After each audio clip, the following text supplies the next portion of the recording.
मुख्यमंत्री देवेंद्र फडणवीस यांनी एकीकडे मराठा समाजाला खुश करण्यासाठी जी.आर. काढला आणि दुसरीकडे ओबीसी समाज नाराज होऊ नये याची काळजी घेतली. पण प्रत्यक्षात यामध्ये तोटा होत आहे तो सामान्य मराठ्यांचा. कारण शिक्षण, नोकरी, आरक्षणासंबंधीचे प्रश्न अजूनही तात्पुरत्या उपायांवर अडकले आहेत. आता सर्व काही हायकोर्टाच्या निर्णयावर अवलंबून आहे. आंदोलन, सरकारचा जी.आर., कोर्टातील याचिका आणि येणारे धोके. प्रश्न असा आहे की देवेंद्र फडणवीस यांनी मारलेली ही पाचर योग्य ठिकाणी बसली का? सरकारने खरंच तोडगा काढला का फक्त वेळ मारून नेली? आणि जर कोर्टाने स्थगिती दिली तर मराठा समाजाच्या अपेक्षांचं काय होणार? तुमचं मत कमेंटमध्ये जरूर सांगा आणि आमच्या चॅनलला सबस्क्राईब करायला विसरू नका. मुख्यमंत्री देवेंद्र फडणवीस नेहमी बोलत असतात की आम्ही ओबीसी आरक्षणाला धक्का लावणार नाही. त्यांचा धक्का न लावण्याचं तंत्र हे याच पद्धतीने चालतंय का? मराठा आरक्षणावरील राज्य सरकारचा जी.आर. याला आव्हान देणाऱ्या 2 याचिका हायकोर्टात दाखल झाल्या आहेत आणि त्या न्यायालयाने स्वीकारल्याही आहेत. हे लक्षात घेऊन मनोज जरांगे पाटील यांच्या समर्थकांनी कॅव्हेट याआधीच दाखल केली होती. त्यामुळे जी.आर.ला किंवा कुणबी प्रमाणपत्र देण्याच्या प्रक्रियेला स्थगिती देण्यापूर्वी न्यायालयाला जरांगे पाटलांची बाजू ऐकावी लागेल. याचा अर्थ असा की आता खऱ्या अर्थाने न्यायालयीन लढाई सुरू झाली आहे. मित्रांनो, तुम्हाला काय वाटतंय? देवेंद्र फडणवीस सरकारने सुरुवातीपासूनच आंदोलन व्यवस्थित हाताळून असा तोडगा काढण्याची तयारी ठेवली होती का? त्यांनी अशा पद्धतीने निर्णय घेतला की आरक्षण पूर्ण मिळणार नाही, पण समाजाला काहीतरी दिल्यासारखं वाटेल आणि ओबीसी आरक्षणालाही धक्का लागणार नाही. मराठा आरक्षणाची मागणी नवी नाही. आतापर्यंत अनेक सरकार आली आणि गेली, पण तोडगा निघाला नाही. मनोज जरांगे पाटील यांनी मागील काही महिन्यापासून हे आंदोलन पुन्हा पेटवलं. 4 महिने आधीच त्यांनी सांगितलं होतं की आंदोलन मुंबईत होणार आहे. सरकारकडे वेळ होता, पण त्यांनी काही ठोस निर्णय घेतला नाही. 25 ते 28 ऑगस्ट दरम्यान आंदोलनासाठी गावातून लोक निघाले. साहित्य गोळा झालं. गृहमंत्री आणि मुख्यमंत्री देवेंद्र फडणवीस यांना हे माहीत होतं, पण त्यांनी आंदोलन थांबवलं नाही. 29 ऑगस्टला आंदोलन मुंबईत आलं. आझाद मैदानाच्या वर उपोषण सुरू झालं. सरकारने सुरुवातीला 1 दिवसाची परवानगी दिली, नंतर ती वाढवली. पहिल्या काही दिवसात सरकार आणि मंत्रिमंडळ फारसा रस घेत नव्हतं. नंतर मुंबई हायकोर्टाने सरकारला प्रश्न विचारले.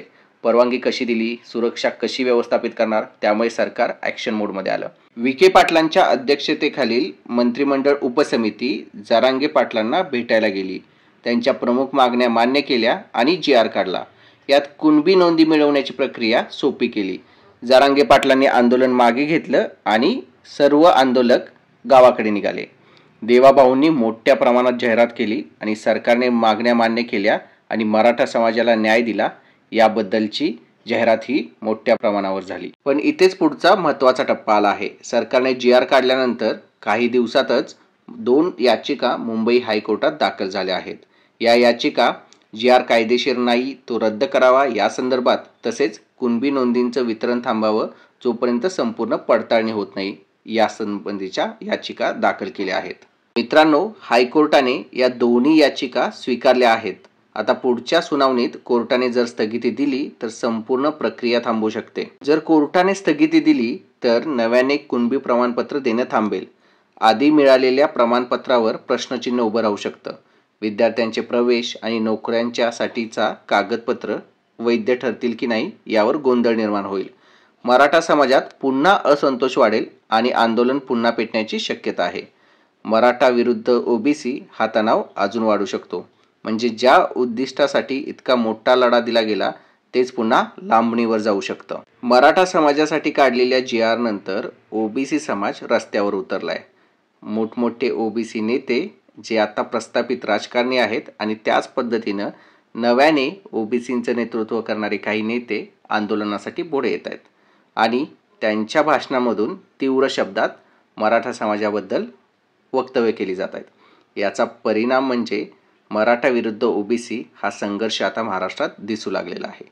मित्रांनो, तुम्हाला काय वाटतंय? हा संघर्ष टाळता आला असता का? किंवा आपल्या राजकारणासाठी ही राजकारणी लोक 2 समाजात किंवा 2 वेगवेगळ्या कॅटेगरी असणाऱ्या लोकांच्यामध्ये भांडण लावून त्याची मजा घेत आहेत का? आणि याच सर्व पार्श्वभूमीवर आम्ही असं म्हणतोय की देवेंद्र फडणवीस यांनी मारलेली पाचर योग्य ठिकाणी बसली का?